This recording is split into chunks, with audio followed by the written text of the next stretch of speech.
Low Targar friends, hey everybody, it's Jason Blah here, and it's time for another work mode workout. And in keeping with what I had said earlier in the last few workouts, my dynamic days are going to have a little bit less assistance work. They're going to be larger total volumes of speed work combined with more accessory movements. And I'm going to stick a lot of my assistance stuff, especially my real heavy assistance stuff like incline benching, hip belt squats, all that on max effort day.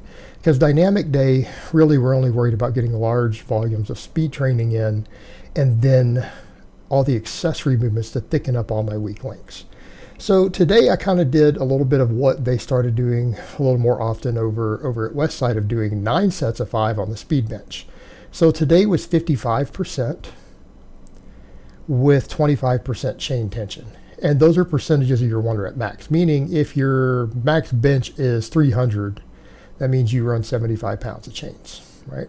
For those curious. So it's of your maxes. So I did 9 sets. For those curious, yes, I am varying the hand spacing, because you guys will notice as you watch through the sets, my hands get narrower. I'm doing 3, 3, and 3. So I'm doing 3 sets with my pinkies on the rings, 3 sets in the very middle between the rings and the smooth. And then I'm doing my final 3 as a close grip with the edge of my hands on the smooths in the middle. So you're going to notice if you watch through there that every third set, my hand spacing changes a little bit. It gets narrower and narrower. And again, it totally changes the feel of it. I noticed early on, like I felt it more in my pecs and biceps. I actually got a bicep pump on the first couple sets, surprisingly. And as I went narrower, I did feel more and more tricep and more trap and everything else as I went, because what happens when you do this speed work like this, a lot of people don't realize, you get a tremendous pump off of it.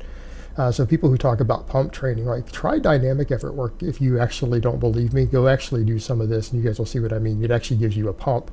And I would say by the end of it, I noticed not just that pump occurring in my triceps, delts, and pecs, but I started getting it in my biceps, my traps, all of that stuff, because these are all muscles that have some degree of involvement in here because of the speeds and the workloads involved in the work density. It tends to cause that over time. So it's 9 sets of 5. And I think I'm going to start doing, because a lot of people want to follow along, I'm going to start maybe putting in the description just the reps and sets of what we're doing on this, because some people have said, well, I want to try to replicate what you're doing. And not many people have said that. But I might start doing that, so if people wanted to follow along and just, kind of use what I'm doing, if that was their choice. I'm not saying you should pick the same assistance movements I do, because these are individual based. But, I mean, they could if they wanted to. Not what I'm going to necessarily propose to anybody, because a lot of this stuff is very specific to what you're doing. But it went pretty well.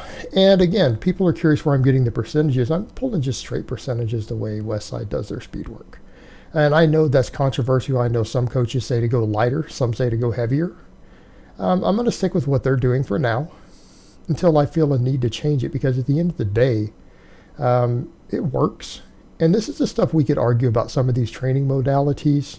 Look, we could argue about if they're optimal or ideal for everyone, but when you have training modalities of any type, I'm going to say any training protocol that produces more than 10 world record holders, or at any given time period has sent at least, 100 people to a world championship, it probably isn't a terrible training protocol.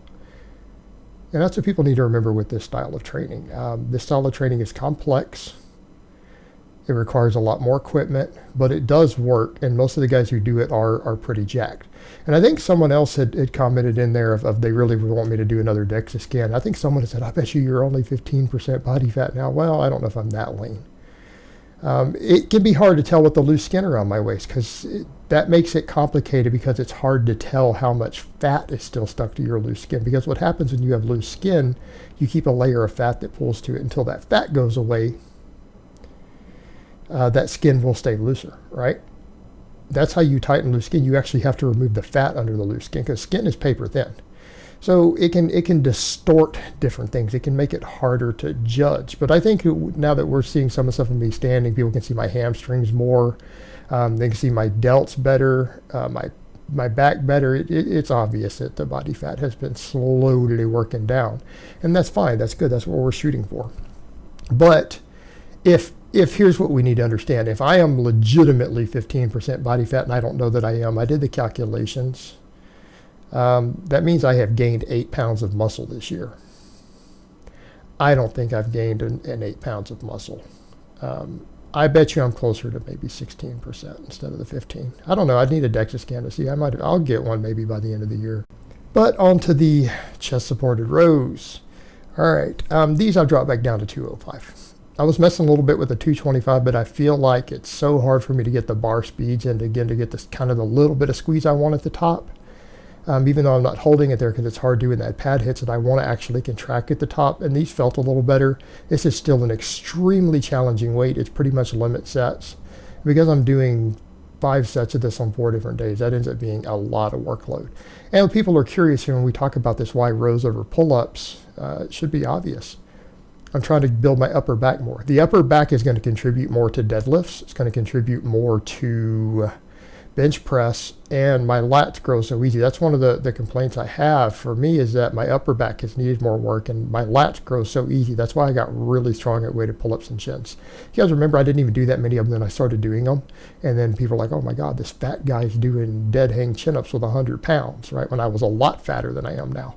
Yeah, because my lats grow so easy. It's not an issue for me. And rows maybe don't hammer the lats themselves quite as hard, but they work everything else. They make you so much thicker in your back, and particularly that whole upper back, thoracic erectors, traps, rear delts, all that stuff. And I really need all that for my actual big lifts.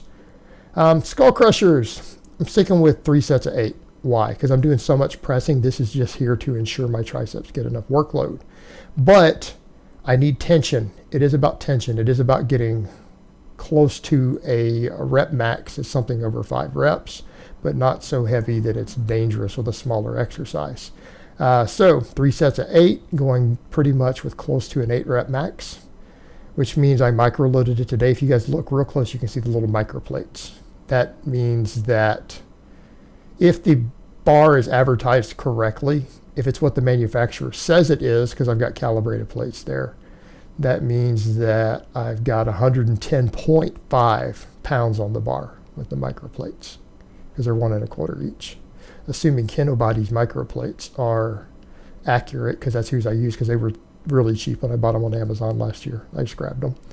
So I guess I'm supporting Kinobooty. But they went well. They felt good. I feel like they really finished off my triceps, gave me that last bit of extra stimulation. Because what we're trying to do is get up to close to 10 work sets on muscles that need the most work. And you've got to remember, like bench pressing counts as half sets for your triceps. Rows count as half sets for your biceps.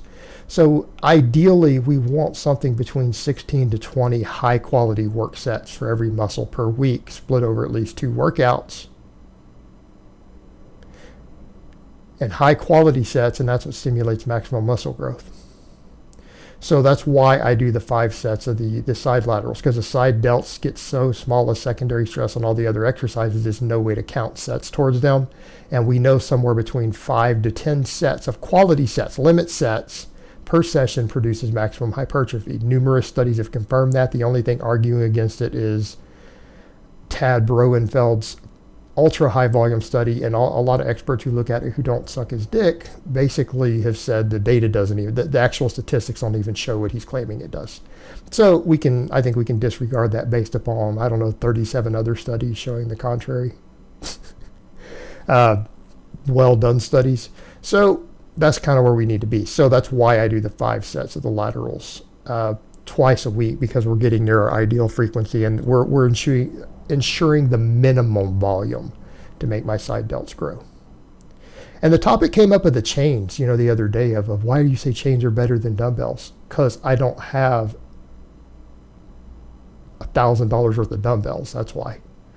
So the chains, because at the bottom it unloads the weight, and that's where the side delt doesn't get worked anyways at the bottom. It doesn't matter.